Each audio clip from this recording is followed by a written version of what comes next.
Hola, ¿qué tal? Para quienes no me conocen, mi nombre es Samuel Chasek, soy médico cardiólogo. Les comento que desde que inició esta pandemia, gran parte de mi tiempo lo he dedicado al estudio y a la atención de pacientes COVID. Toda esta información que cotidianamente sale en los medios, que de repente es difícil o de repente está en un lenguaje que quizás los médicos entendemos, pero la población en general no, lo que he tratado con estos videos es hacer una plataforma fácil para poderlo hacer llegar a ustedes hacia el público en general.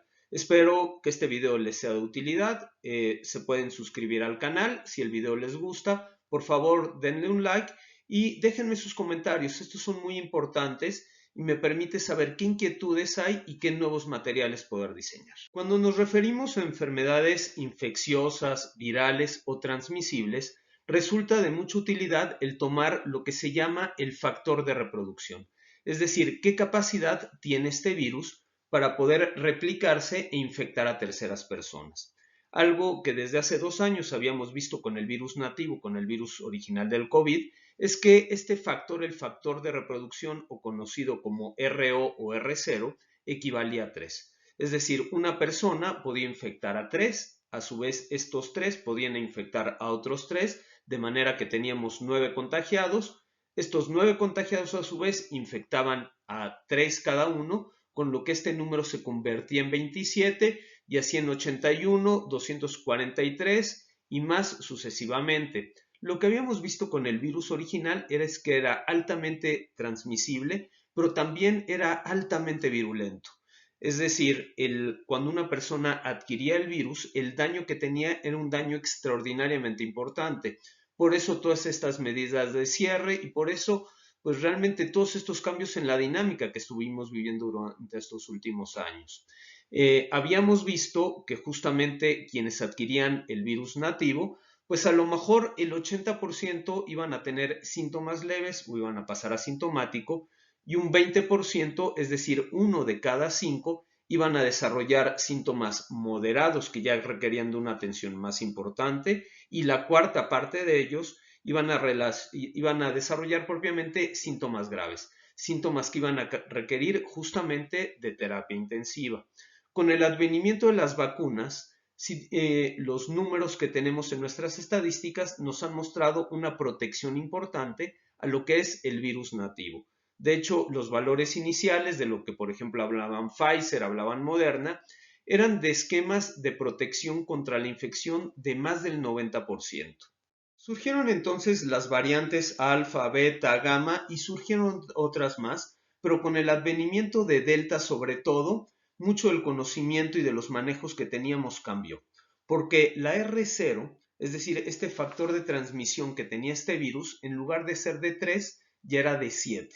Entonces, una persona podía contagiar a 7, estos 7 a 7 más, lo cual nos daba 49, y eventualmente los 49 se nos convertían en 343, 2400, 16000 y de ahí podemos seguir echando números. Lo que vimos con la variante Delta es que representaba una modificación del virus que lo hacía más transmisible, pero por fortuna era un virus menos virulento. De hecho, algunas situaciones en cuanto al cortejo sintomático empezaron a cambiar. Por ejemplo, los pacientes cuando tenían el virus original pues los veíamos sobre todo con una tos muy seca, por ejemplo. Algo que empezamos a notar con Delta es que estos pacientes empezaban a tener más un cuadro catarral, es decir, tenían el malestar general, seguían teniendo los trastornos en el olfato, los trastornos en el gusto, pero lo que empezaban a tener era mucho, ya sea escurrimiento nasal o tos con secreciones. Eso clínicamente nos empezaba a dar cierta diferencia de lo que tenía que ver con el virus original. Nos dimos cuenta que los pacientes que llegaban a los hospitales no llegaban tan graves como con las variantes previas. Sin embargo, también hablábamos de que la efectividad de las vacunas empezaba a disminuir. La posibilidad de contagiarse estando con un esquema pleno de vacunación, ya no hablábamos del 90%, sino ahora nuestros porcentajes pues en algunas series se iban al 60-70%, pero empezaba a tomar mucha fuerza otro concepto, que decía, ok, a lo mejor sí te vas a infectar, sí vas a tener algunos síntomas, pero estos síntomas no van a ser graves, no van a ser letales, Y para esto las vacunas nos seguían dando una protección que estaba muy cercano al 90%.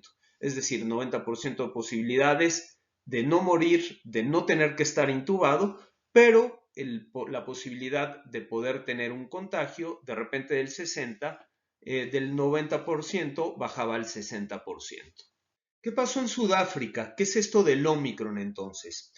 Lo que los médicos y los sistemas de salud de Sudáfrica empezaron a notar es que había un número anómalamente elevado de pacientes o de personas que estaban desarrollando cuadros catarrales. Habían cuadros en los cuales se presentaba fiebre, se presentaba dolor de cabeza, habían muchos datos, por ejemplo, de escurrimiento nasal, había tos con secreciones, datos que ya no eran propiamente los característicos del COVID. Y estos pacientes no tenían trastornos ni del olfato ni del gusto. Sin embargo, al momento de hacer estudios, sobre todo secuenciaciones genéticas, lo que se encontró es que era nuevamente el virus del COVID el que estaba dando este tipo de problemas, pero el virus del COVID había cambiado, había transicionado. Lo que hoy día sabemos es que este virus resulta mucho más transmisible que lo que eran las variantes previas. La RO o este factor de replicación o de transmisión que puede tener el virus, pues se ha llegado a estimar en valores que han sido mucho más altos, inclusive en poblaciones vacunadas. Se ha dicho que puede ser hasta 5 veces superior a lo que, por ejemplo, se transmitía en Delta. ¿Qué tanto estos pacientes van a poder desarrollar las complicaciones debidas al COVID, como son las neumonías o como son los problemas de trombosis, de los cuales hemos hablado mucho en estos videos? Es algo de lo cual todavía no tenemos información.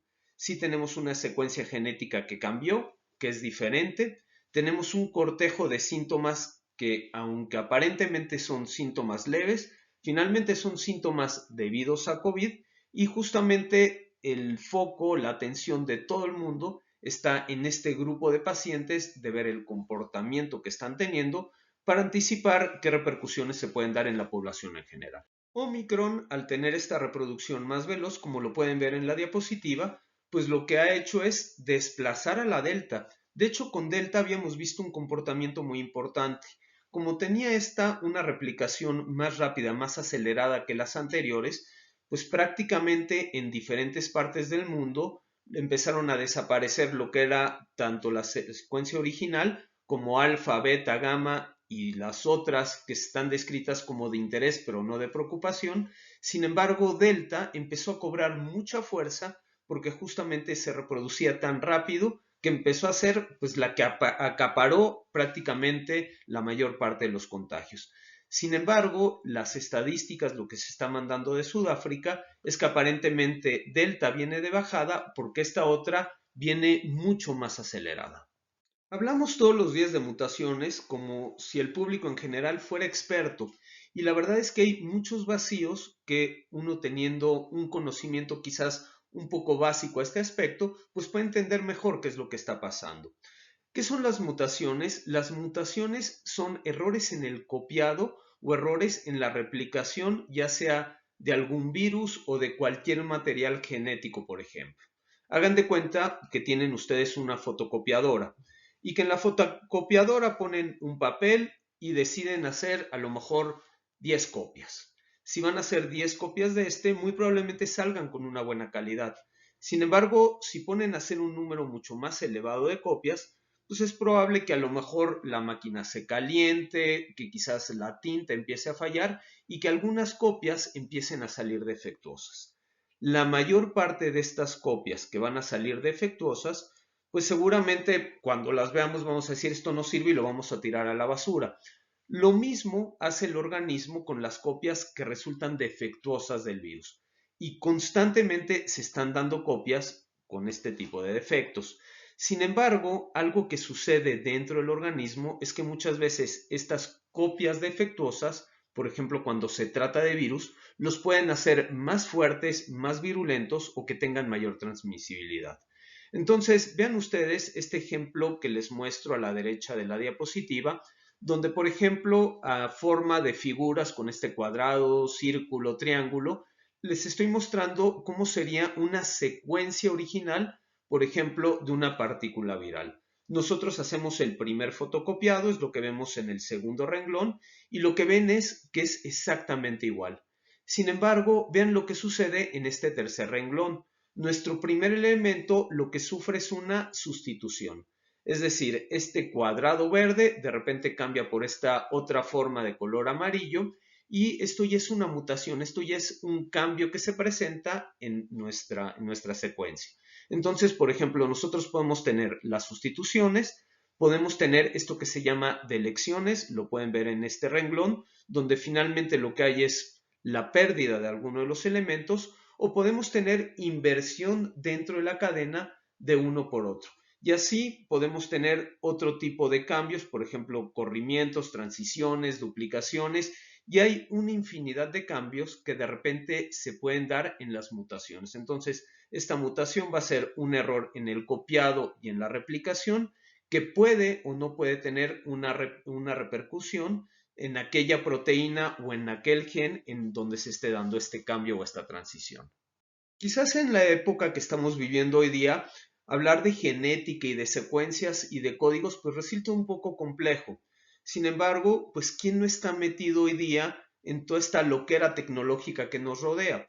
Y nosotros sabemos, por ejemplo, que nuestro teléfono celular, nuestras computadoras, el Internet, funciona con algo que básicamente es el código binario.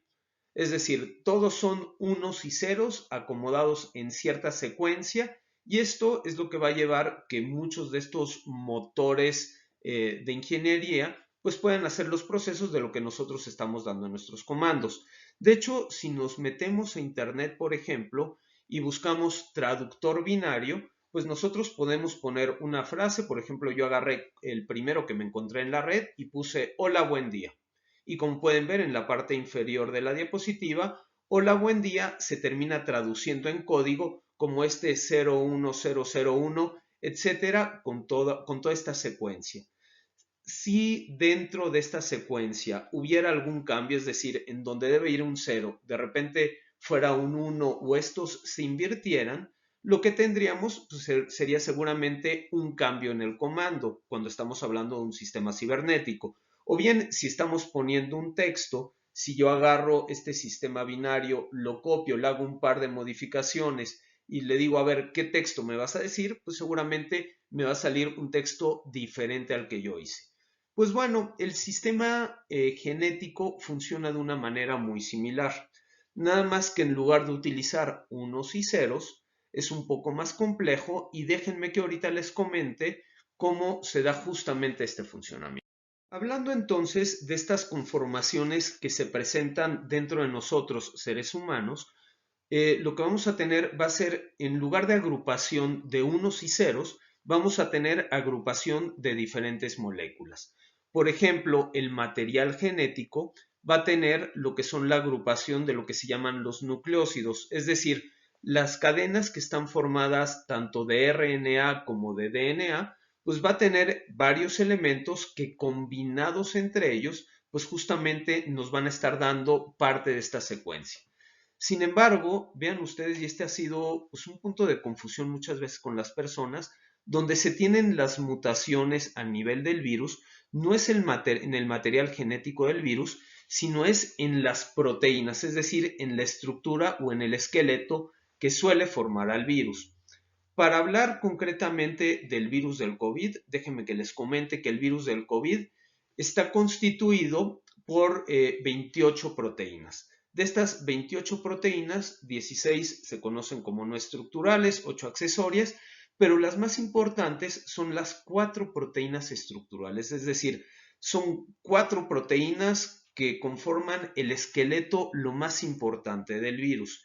Y dentro de estas 4 proteínas, la que tiene un mayor interés para nosotros es la que se llama la proteína Spike.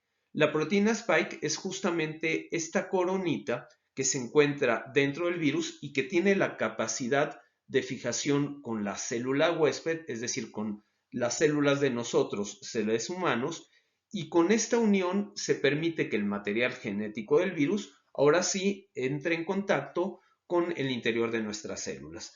Pero bueno, regresándonos a lo que es esta conformación de nuestro esqueleto, en lugar de tener nosotros unos y ceros, Pues, ¿qué creen? Acá tenemos nosotros cerca de 20 elementos que los podemos combinar de diferentes maneras. Y estos elementos se llaman los aminoácidos. De hecho, hablando en términos médicos, un conglomerado o un conjunto de aminoácidos es lo que nos da lugar a la formación de proteínas. En la parte izquierda de la pantalla les estoy poniendo los aminoácidos que solemos tener los humanos en nuestras proteínas y vienen los nombres y habitualmente tienen una letra que los denomina. Los que están de color rojo son aquellos aminoácidos que forman parte propiamente de la conformación de la proteína Spike. Y estos en una cadena que llega a ser hasta de 1250 aminoácidos están pues prácticamente alineados uno tras otro. Entonces, si de repente en esta cadena de 1250 aminoácidos, de repente alguno de estos elementos es sustituido por otro, algún elemento se pierde o algún elemento se invierte, esto es lo que nos va a dar lugar a las mutaciones.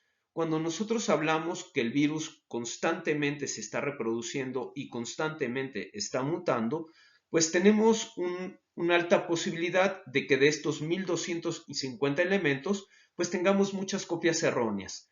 Pero de repente se puede dar una combinación tal que haga que el virus sea justamente mucho más fuerte o que esta proteína pues tenga mayor fortaleza justamente ya sea para poderse unir al receptor o para evitar que, por ejemplo, el sistema inmunológico la pueda reconocer. Pero regresemos por un momento a los esquemas sencillos. Si ven nuevamente en la línea hasta arriba, les estoy poniendo un modelo hipotético de lo que sería el virus original, es decir, esta asociación del cuadrado con el círculo, el triángulo y todos estos elementos que vienen de manera posterior. Si ustedes ven en la variante alfa, pues tenemos a lo mejor dentro de estos 1250 elementos, pues tenemos por ahí algunos cambios, no todos son representativos, pero para fines de este esquema, vean por ejemplo como alfa, pues el triángulo se pone en lugar de color verde, se pone de color anaranjado. En beta tenemos ya dos elementos que están cambiando y en gamma también pueden existir diferentes elementos que cambian. Una situación que habíamos visto en Delta era que justamente se compartían algunos de los cambios que se habían dado con las secuencias previas, pero otros de repente estaban ausentes. Omicron, ¿qué es lo que está teniendo? Omicron lo que se caracteriza es que tiene hasta el momento descrito el mayor número de mutaciones. Es decir, por ejemplo, comparte muchas de las mutaciones que se dieron con las variantes alfa, beta, gamma y delta, y tiene además muchas otras mutaciones que no sabemos qué tanto significado clínico pudieran tener o no. Y existen, por ejemplo, también algunas mutaciones que, por ejemplo, sí las tiene delta, pero no las tiene Omicron, por ejemplo.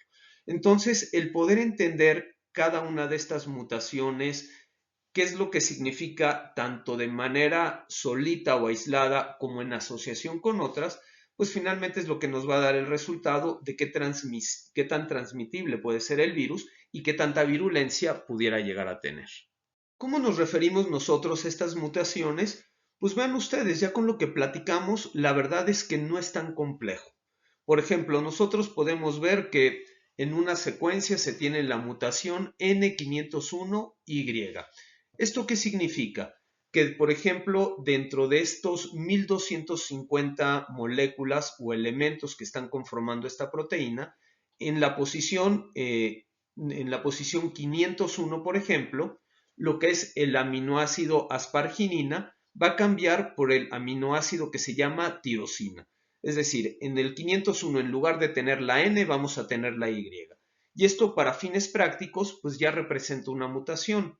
Esta mutación en particular la hemos visto en las variantes en la alfa, en la beta, en la gamma y en la omicron. Sin embargo, vean lo que les comentaba en la plática previa.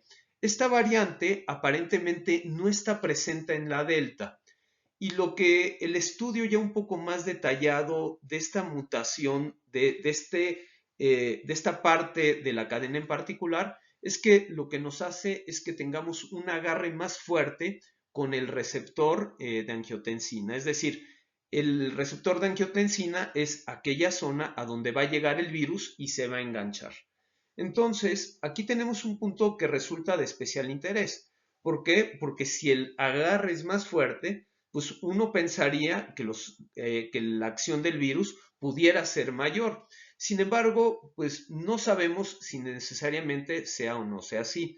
De hecho, de la gran variedad de mutaciones que tenemos, y hay muchísimas y todas las combinaciones posibles que se les pueden, que ustedes ahorita pudieran estar imaginando, hay algunas mutaciones que se han descrito como notables. También tenemos una larga lista de ellos.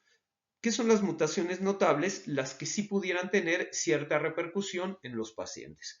Por ejemplo, esta mutación que les estoy poniendo acá, que es la S477, que ya sea que cambie por G o por N, lo que hace es que fortalece la unión de lo que es los virus, las variantes de los virus con los receptores.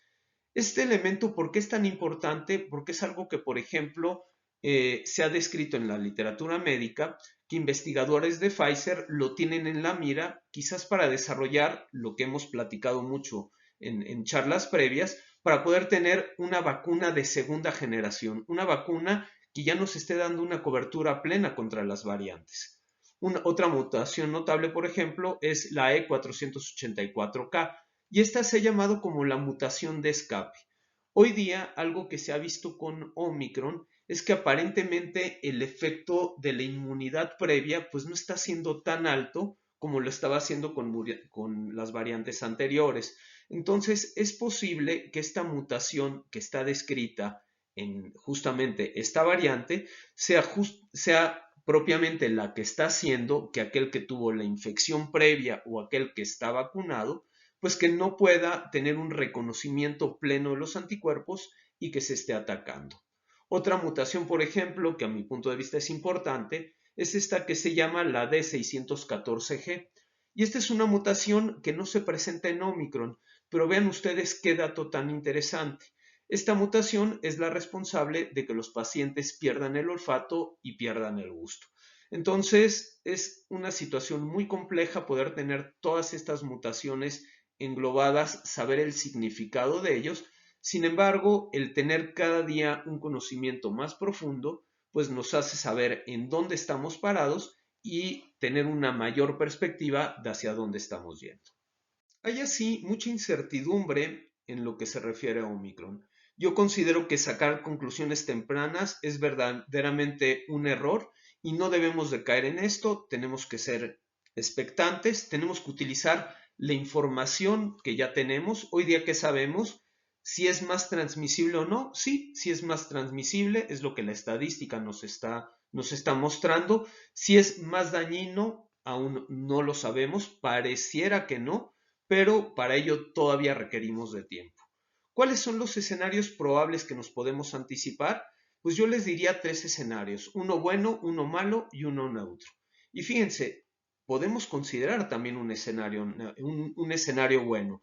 ¿Y esto en qué sentido? Si tenemos, por ejemplo, un virus que tiene una transmisión mucho mayor, que va a desplazar a todos los virus COVID existentes, pero va a tener una menor virulencia, es decir, va a tener un impacto mucho menor en la salud de las personas, dándonos quizás nada más una gripe simple, pues las personas se van a contagiar de mayor manera, van a generar inmunidad justamente ante esta variante, pero no van a desarrollar síntomas graves y esto nos va a poder llevar de una manera más acelerada a esta inmunidad de rebaño.